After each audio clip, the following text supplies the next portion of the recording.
Hello everyone, I hope you're all doing good. I hope you're all staying safe. I hope you have a great day. So today my video is about what you see in front of me and me. This may look like a bowl of junk to you, but to me these are all crafting treasures. All things I can do to make crafts out of or things I made.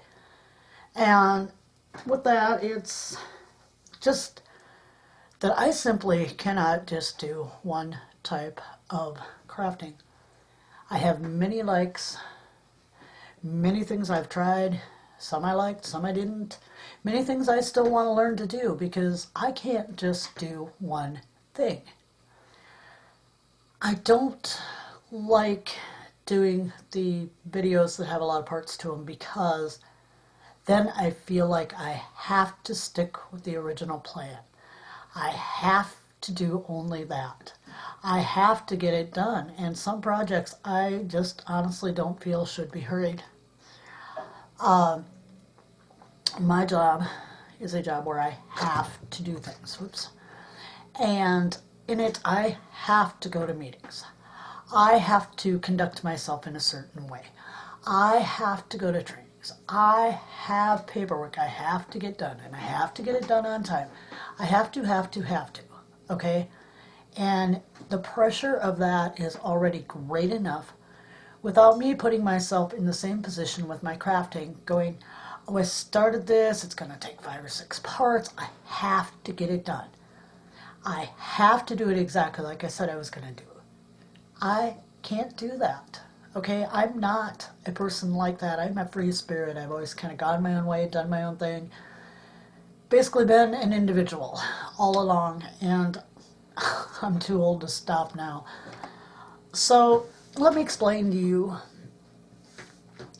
if I can, and I don't even know if I can, but it is very, very important for me at this stage in my life to be able to do what I want to do.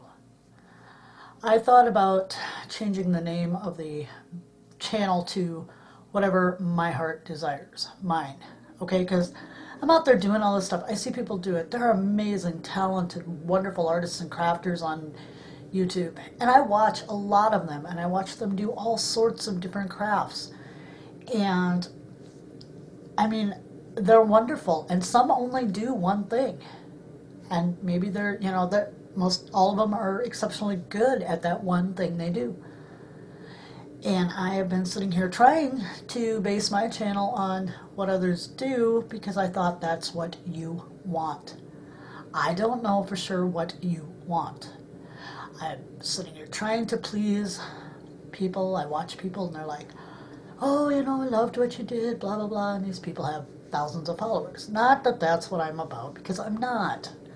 I appreciate each and every single person who is still subscribed to me, but I am not only in it for see how many subscribers I can get. That's just, yeah, it's gonna always be whatever it is. I don't really know what you like, but I know what I like.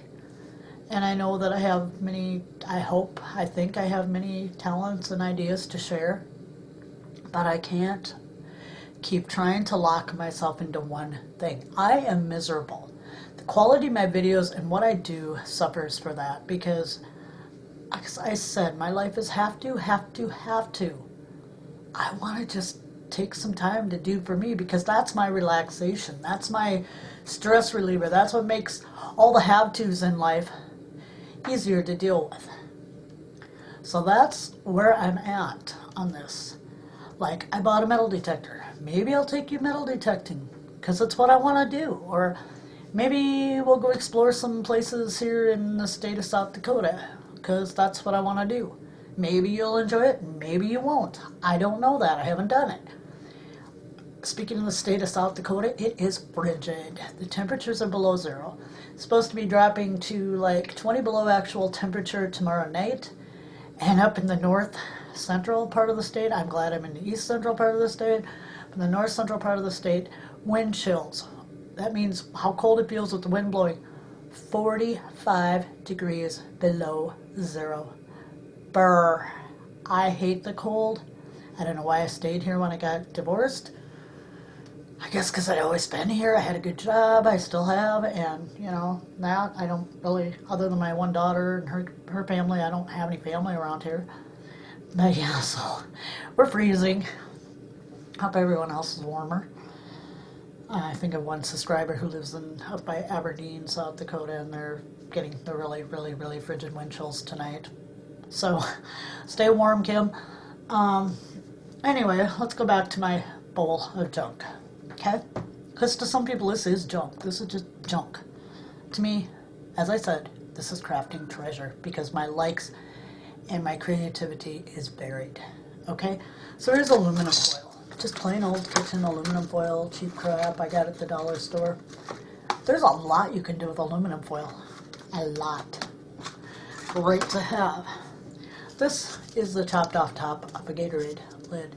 I've been watching people construct fairy houses and that kind of stuff, and I'm kind of going that way right now in what I've been doing. But if you look at the top of it, the shape of it, it's a perfect start for a mushroom top. You've already got it, you know, narrow here, flaring out. All you got to do is add your stuff over the top of it. Yeah. And if you go where there's no Gatorade logos, you have little spots you can cut out or put in, you know, make little windows. If you're going to light it up. That's cute. Masking tape. I thought masking tape was just for taping, but I have learned that combined with the aluminum foil, it's a great asset to your crafting. Garbage. This is garbage. This is the middle of a ribbon spool off some Christmas ribbon, but it's very thick cardboard. Look at that. Thick, it's good sized, and if nothing else, it's round. You can always just use it for a circle template. Polymer clay and air dry clay and all that stuff. I love it. I love working with it. Homemade clays, I've tried that. So this represents clay, my clay ruler. Just plain old twine. You can do anything from making some really cool jewelry to tying into bow. Hello, Rusty. He's saying "mow" to everybody. Yeah, to just, you know, whatever. It's twine. You can use it for, like, you know, on a tag. Anything. Useful stuff. Good stuff. Paper, of course, because I love paper crafting. But I don't want my whole world to be paper crafting. So yeah, paper. And some of the paper can be used with other things, such as miniatures, or a project I'm working on right now, because this is the Graphic 45 embossed paper. I don't know if you can see it. Glue sticks, because I like doing things with hot glue guns. Bottle with wood glue, because I have discovered wood glue is fantastic, but cardboard holds it like you wouldn't believe. And it's just a little bottle I bought at Dollar Tree. I got a pack of 3 of them, and it's got a pretty small tip, and they work really well, as long as you keep the end on them. Paint, we've all got paint. I like to paint. I like to do things with paint. You know, I've tried acrylic pouring. I've painted backgrounds. You know, so yeah, paint. Okay, now we're going to get down to a few more little things that I have. I bought recently a carbide drill bit because I've been watching the mudlarking videos from the UK, and they are really interesting. The stuff they find with the history they've got is amazing. Well, anyway, a lot of them do crafts, and I saw a lot of them were drilling into glass and pottery and that kind of stuff, so I bought a carbide drill bit. My brother has a drill press, and I have tried drilling some pottery. These are just old broken pieces off of flower pots, but I wanted to see if I could do it, how it worked, what it took, and I have succeeded. I have holes drilled in each one, so that's a possibility now for me to branch out more things. This is a doll shoe. I am a doll collector. I collect the 50s and 60s fashion dolls, and I make shoes for them occasionally along with Monster High, and I do have some of the Robert Tonner dolls, Jean, those kind. So yeah, so I do high-heeled shoes. I also do the shoes for the American Girl size dolls, so I want to bring that to my crafting because I know there are those of you out there who collect and who like this stuff, and as in the case of the American Girl type dolls, you have little kids. I have a little granddaughter. She loves them, you know, so yeah, that's something else I want to bring to my channel, along with maybe some sewing here and there. This. I have had a lifelong love of miniatures, but I can't do the parts with the houses. Miniatures are, in some instances, a recreation of actual life. A lot of times they're fantastic in your imagination or your dream house or, whatever. And these things take time. You can't just sit down and say, well, I suppose some could, but I'm not happy with just sitting down and saying, okay, I'm going to do this. Part 1, part 2, part 10. I can't do that because I like the time it takes. I like putting the detail in. Doing that kind of stuff where I'm not just sharing with you progress just is not working for me. So there's that I like. This is a lens that they put in glasses frames when you try them on. And I asked them what they did with them, and they said they threw them away. And I've got ideas. And again, I have drilled. I don't know if you can see it, probably not on the can. Let's get a piece of cardboard here. Now you can see it. And I have drilled a hole in it because I want to see if you could drill plastic. And you can. And I've got ideas for that. So that's something I want to bring to this channel. Last but not least, I have been watching people needle felt, and honestly, that is the one thing that relaxes me more than anything else, is to sit there, take a blob of wool, and start poking it with a needle, felting it into some creation. It just relaxes me. I can just get lost in it. And that's what I need, because my job is stressful. My life is stressful. That's what I need. So I found it, and I'm not good. I'm teaching myself. I'm watching others' videos and getting ideas and getting techniques and what tools are best, but I'm teaching myself, so I'm not good at it, and I don't know as I'll even be doing a video on that in the near future, but I'm working on it, and I'm enjoying it, and it is doing the one thing that a lot of things hasn't, and that is relaxing me, which I need. So this was my first attempt, this little baby bunny. There he is. Show you sides of him. Now the felt, or the wool I was using does have lighter and darker spots. So those aren't bare spots like right there on his face and stuff. He does have lighter and darker. There he is. And I'm just like, oh, I don't know. I was really pleased with the head when I had it all, ready to put the other colors of wool on. And people love him. And I love him because he's cute. And I'm not disappointed. I think for a first try, he came out really well, if I do say so. And everyone else seemed to just really love the little guy, so there he is. There he is, my baby bunny. And then I was sitting one night not knowing what to do. It's around Christmas time, and gnomes were popular at Christmas, so I thought, hey, let's try some gnomes. So I have these little guys here. Let me get them. I don't know. Let me put them up there. Let's tip them that way. So I've been doing these guys, and I did one, and one just kind of led to another, and yeah, so I'm doing these little gnomes, and people love them. I love them. I think they're cute. This guy's kind of like a wizard. He's got a really tall hat, but yeah, where this guy just has a regular hat with a, big brim-like thing or whatever. But yeah, those are my gnomes. And I enjoy making them. They're very cute. Someday, hopefully, I will want to sell them when I get enough of them, which I've got more in the works, they're just not finished yet. But I love them, they're cute. And this is not exactly a success, but not exactly a failure. I thought, what about a dog?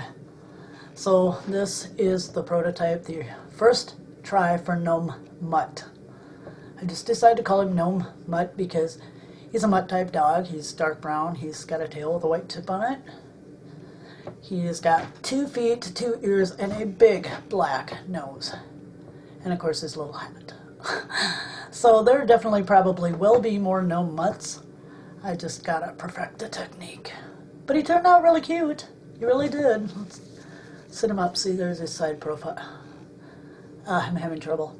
There's his side profile. Yeah, so gnome mutt. That's who he is. And last of all, for what I have here on the table, this is not a bowl. This is one of the ugliest light fixtures ever. See the hole in it? Whoever owned my house went to Menards or Home Depot, where you can get these for 2 for $12.99, and put them up in my house. I do not like them. I like lights. I like really cool looking chandeliers. My dining room has what I call Telstar, which is kind of a ball with spikes and lights coming out of it. And my living room has one that is kind of very steampunk-like. So yeah, I like lights with character. These have no character. They're just ugly. They're heavy, they're ugly, and you can't even give them away, so what do you do with it, right? It's too good really to throw out. And yes, I could just make it a big bowl and put stuff in it. Or I've thought of, putting some alcohol ink on it to color it a little bit, see if that would help. Because, guys, it's but ugly. It is. And then I noticed, well, it's got a nice rounded shape. I mean, look at that. Look at that. That's nice and rounded, right? I thought, mushroom. This looks like a mushroom cap. So when I find the exact right thing, I've got several ideas of different types of mushrooms I would like to make. And I've got more of these light fixtures, so I have plenty of mushroom tops. So that will be a project as soon as I find the absolute perfect base for this, or for one of my ideas. So yeah, see, even something like this can be used for something. Or just a bowl to put stuff into, that would work. I mean, it really would. So when I get to that stage, I will be sharing that with you. So I've got some ideas. Glue stick back in the bag over here, or I will lose that darn thing. Some other things that I have done.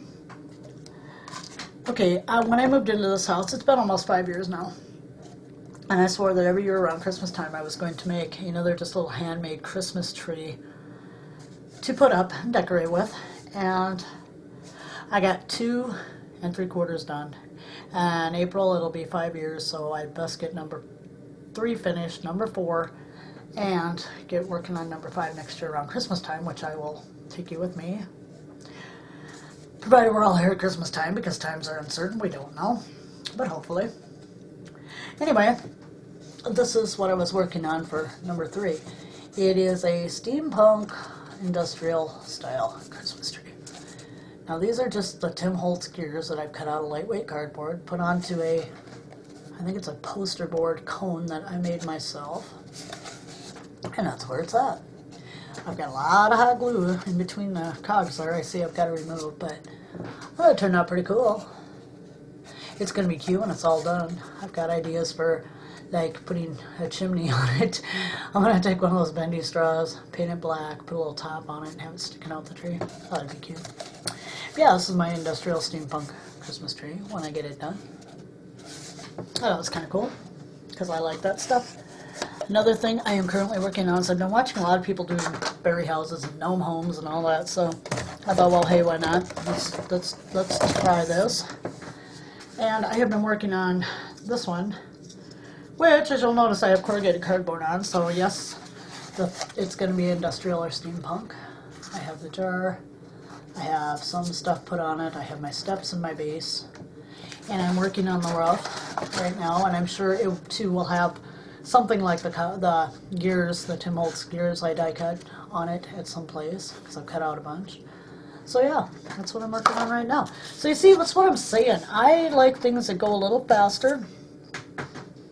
I like to take my time on what I need to take my time on, or I feel I need to take my time on. But I still want to share with you. So, and I like doing various different crafts. So this channel is from now on going to be just a potpourri of whatever my heart desires. I'm not going to change the name at this time, but it may be coming a little later on. But yeah, that's where it's at. So thank you very much for joining me today. Everyone, please stay safe. And I hope you all have a really great weekend. Bye for now.